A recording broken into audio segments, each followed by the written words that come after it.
آخر اس جوان اور بے وقت موت کی کیا وجوہات ہو سکتی ہیں؟ کیا واقعی یہ ایک حادثہ تھا یا قتل کی کوئی سوچی سمجھی سازش؟ پیسوں کی وجہ سے مارا ہے جی. دو بیسیاں بھی اس کی مطلب ہے وہ بھرتا تھا. یہ تو صبح پیسے جو ہیں جو بچت کے پیسے ہوتے تھے مالک جیب میں ڈال کے چلا جاتا تھا. ہماری تو کوئی دشمنی نہیں تھی. دیکھو تو ان کی دشمنی تو بد گئی تھا. ہمارے بیٹے تو مار دیے تھے, 2 بیٹے تو نے مار دیے. برادر خان بھی اس میں شامل ہے, ولید خان بھی شامل ہے, گل خان بھی شامل ہے, اور اجازت خان بھی شامل ہے. میرے بچوں کو انہوں نے مارا ہے. یہ لوگ بدماش لوگ ہیں, ہم لوگ غریب لوگ ہیں, اس لیے ہم لوگ کچھ نہیں کر سکتے.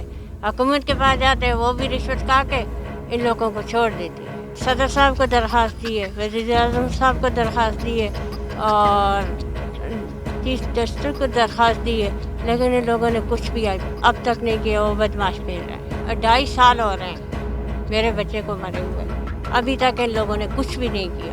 اصل میں اس کی میں یہ کہوں گی کہ پولیس نے تفتیش شروع سے صحیح طرح سے کی نہیں ہے, اس وجہ سے کہ ایک شخص اگر مسجد کے نیچے آ گیا تو آخر وہ کس طرح ہے. آیا اس کے ہاتھ پاؤں باندھے گئے, آیا وہ سو رہا تھا, آیا کسی نے زبردستی پکڑ کے اس کے نیچے رکھا.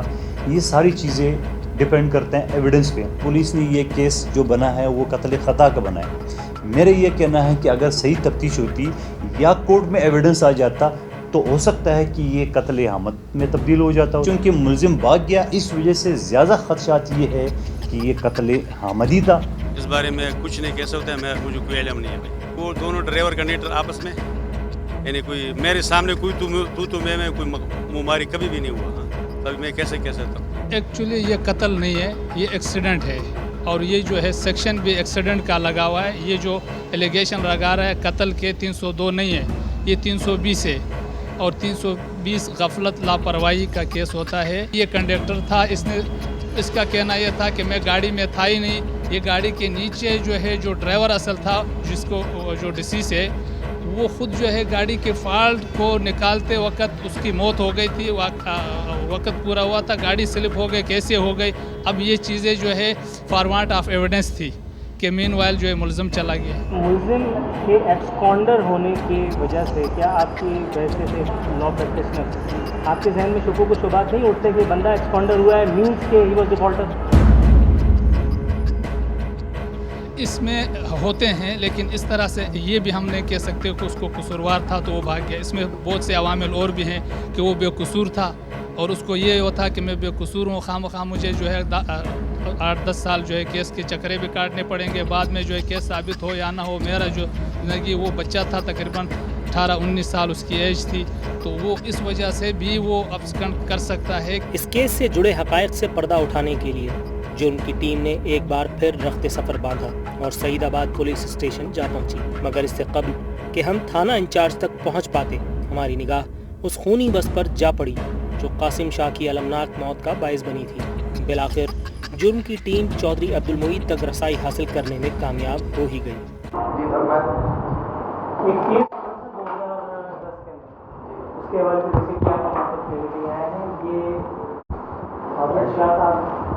کے بیٹے کا مرض ہوا, منی بس جو آپ نے ضبط کی وہ اس منی بس کے نیچے ضبط کر کے اور یہ ہلاک ہو گیا. اس حوالے سے آپ کا موقف نہیں ہے. دراصل کیا موقف ہے, دونوں پارٹیوں کی اور ایک تصویر ہے, ٹھیک ہے, آپ کو ایس آئی او بھی موجود ملے گا, میں بھی آپ کو موجود ملوں گا 5 بجے آپ ٹھیک, کل 5 بجے. اچھا, میں خاص طور پہ وقت نکال کے اس لیے حاضر ہوا. میں جا رہا ہوں وہاں سعید آباد میں کوئی مسئلہ ہوا, آپ کو کیا موقع ہوگا, یہ ایسا ہی کیا موقع دے گا.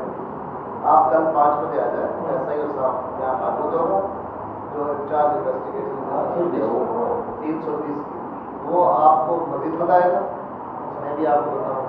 بس کل پھر میں حاضر ہوتا ہوں آپ کے پاس, کل مجھے 5 منٹ ضرور ہے. ظاہر ہے کہ ایک مبینہ قتل سے وابستہ حقائق اس وقت تک منظر عام پر نہیں لائے جا سکتے جب تک یہ معلوم نہ ہو سکے کہ پولیس کی تحقیقات اس سلسلے میں کیا کہتی ہیں. تو کیا اگلے روز ملاقات کا یہ وعدہ وفا ہو سکا, یا یہ بھی محض پولیس کا ایک تاخیری حربہ تھا؟ اس معاملے کی تہہ تک پہنچنے کے لیے ہماری ٹیم ایک بار پھر سعید آباد پولیس اسٹیشن جا پہنچی, تاہم حسب توقع تھانہ انچارج دفتر میں موجود نہ تھے. بالآخر